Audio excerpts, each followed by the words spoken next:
Hi everyone, it's Dan here from the Saints View. Cam has asked me to come on the channel to give you all a bit of opposition insight ahead of our game on Monday night at Goodison Park, a ground at which we haven't won for a couple of decades now. I don't think we've won there in the Premier League this century. We might not have even won there in the Premier League at all, to be honest. But in my lifetime, we've never won there. We've had a lot of poor luck at that ground, and I don't really think that run is going to come to an end on Monday night. And that's mainly down to the fact that we're in the midst of a shambolic run, absolutely woeful. We lost 6 in a row in the league for the first time in our history. That wasn't just in the Premier League, that was any league.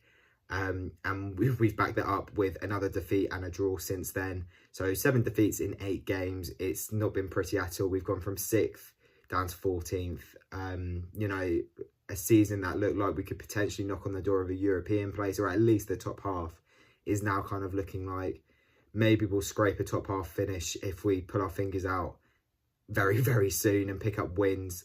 But that European spot was long gone a while ago. But overall, it's been a really mixed season. Obviously, up until 2021, it had been a very good season.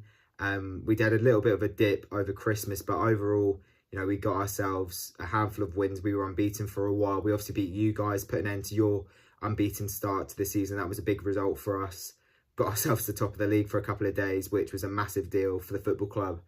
But we just haven't been able to respond. It's like we've kind of crash and burn, really. Injuries haven't helped. We've had injuries to key players basically since the turn of the year, if not before that. Yannick Vestergaard was out for a while. Kyle Walker-Peters was out for a while and then came back for a game and then got injured. Or 2 games, I should say.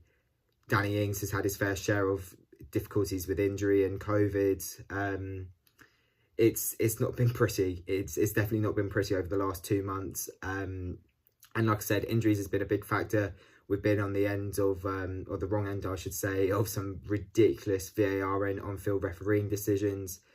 But at the same time, you can't blame all those sorts of things. They happen. Every team gets those. We haven't really had the rub of the green, but at the same time, we've not responded well to going behind or even holding on to these. We've dropped, I think, the most points in the league from winning positions, and that's not a recent problem. That's been a problem we've had for 3 or 4 years now. But yeah, there have been a few games where you look back and think, okay, fair enough, I'm not too bothered about losing to them. Like losing 2-0 to Leicester away from home, that wasn't necessarily the worst result in the world. The 9-0 against Man United was, of course, but at the same time, if you dissect the game, there are loads of different factors. There's no way we should have lost that game 9-0.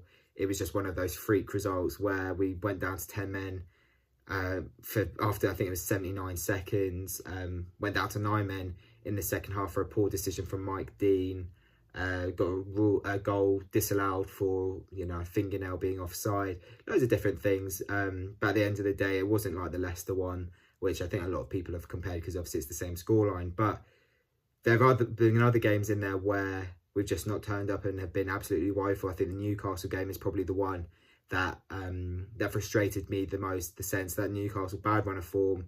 I know, okay, they went to you guys and beat yous, but overall this season they've hardly scored goals, or they found it difficult to score goals.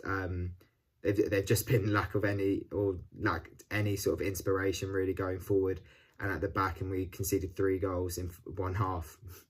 It just wasn't good enough. Then, you know, they went down to 9 men at one point and we couldn't score. So that's probably the one that I look at and think that was a really, really poor result. Wolves 1-0 up, cruising, really good first half, and went on to lose the game 2-1, you know, because we just couldn't hold on to the lead. Chelsea, again, we went 1-0 up and conceded, but that was more of a, you know, strong performance. We changed the formation slightly. We went to a back 5 instead of our normal 4-2-2, but kind of interchanged based on whether we were in or out of possession. That might be something we see at Goodison on was it Monday night, isn't it? Monday. The game's just come so quickly right now.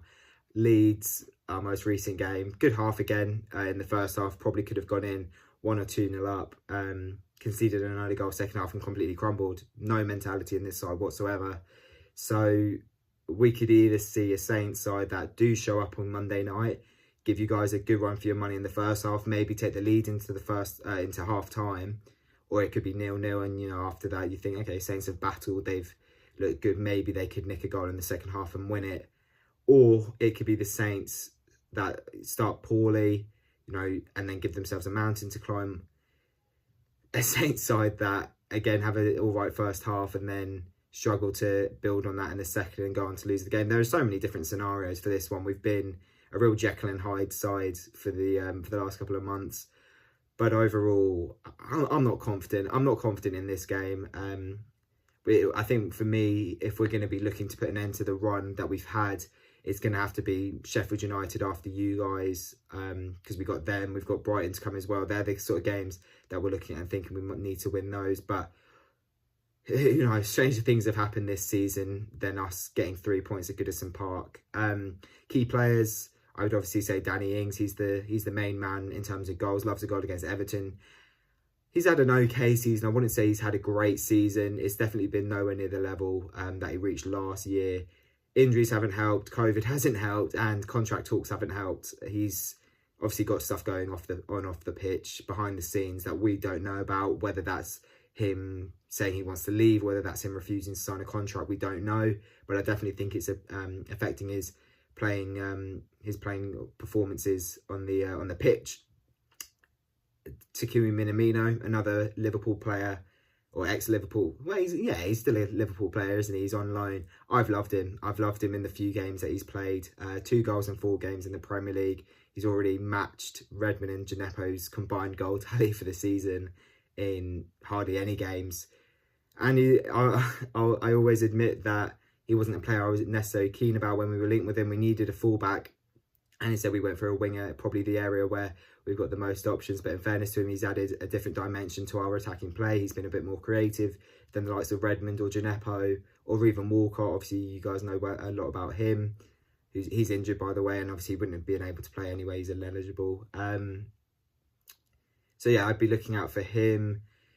James Ward-Prowse, of course, set pieces. I think you guys know a lot about him and his set pieces, so I don't need to go into that too much. If you give away a free kick 30 yards from the box, be wary of that. Be very, very frightened, because he will be putting it towards the top corner.